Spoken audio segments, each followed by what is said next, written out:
বলিউডের বাদশা শাহরুখ খান, বাজেনখ্যাত অভিনেতা সালমান খান আর mister perfectionist আমির খানের আধিপত্য দীর্ঘদিনের।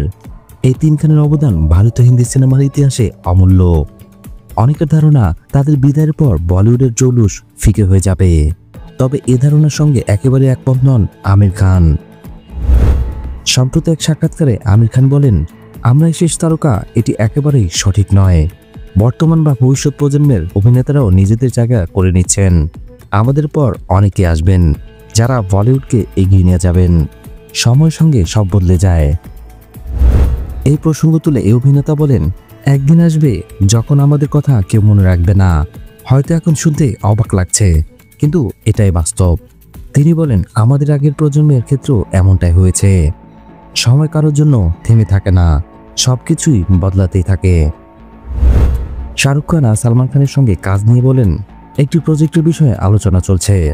সিনেমা হিট হবে না ফ্লপ হবে তা জানা নেই, তবে আমাদের তিনজনকে একসঙ্গে সিনেমায় দেখে দর্শকরা খুশি হবেন, এটা আমি নিশ্চিত বলতে পারি। বর্তমানে আমির খান ব্যস্ত রয়েছেন সিতারে জামিন পার সিনেমার শুটিং নিয়ে। সিনেমা লাল সিং চাড্ডার ব্যর্থতার পর এই সিনেমার সাফল্যে বেশ আশাবাদী তিনি। ব্যক্তিগত জীবনেও নতুন সম্পর্কের কারণে বেশ ফুরফুরের মেজাজে রয়েছেন আমির খান। সিনেমার পর্দায় তিন নায়ককে দেখার জন্য দর্শকরা অনেকদিন ধরে অপেক্ষা করছেন। সম্ভবত খুব শীঘ্রই এই অপেক্ষা অবসান ঘটবে। ভিডিও ভালো লাগলে অবশ্যই লাইক দিয়ে যাবেন। পরবর্তী ভিডিওগুলোর জন্য অবশ্যই চ্যানেলটি সাবস্ক্রাইব করবেন।